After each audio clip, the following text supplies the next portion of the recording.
1993च्या मुंबई बॉम्बस्फोटानंतर दाऊद इब्राहिम आणि त्याच्या डी कंपनीविरुद्धचे वातावरण चांगलेच तापलेले होते. या स्फोटांच्या मागे दाऊदचा हात असल्याचे उघड झाल्यावर बाळासाहेब ठाकरे यांनी त्याची तीव्र निंदा केली होती. ठाकरे यांनी दाऊदला देशद्रोही म्हणत खुलेआम त्याच्यावर निशाणा साधला होता.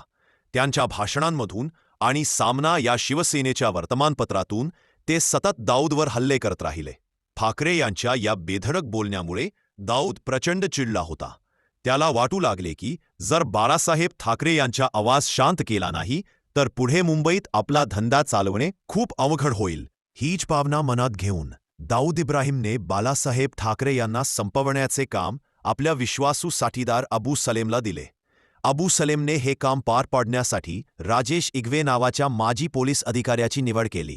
राजेश इगवे याला मुंबई पोलिसातून निलंबित केले गेले होते आणि तो गुन्हेगारी जगतात दाखल झाला होता. अबू सलेमला वाटले की हिंदू नाव आणि पोलीस पार्श्वभूमी असल्याने राजेश इगवे सहज बाळासाहेब ठाकरे यांच्याजवळ पोहोचू शकेल.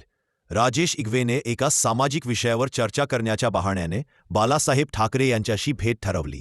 त्याने सगळी तयारी केली होती आणि त्याचा बेत होता की तो मातोश्रीत शिरून ठाकरे साहेबांची हत्या करेल. पण त्याच वेळी मुंबई पोलिसांना गुप्त माहिती मिळाली की बाळासाहेब ठाकरे यांच्या घरामध्येच त्यांच्यावर हल्ला होणार आहे. पोलीस तात्काळ सावध झाले आणि मातोश्रीची सुरक्षा वाढवली.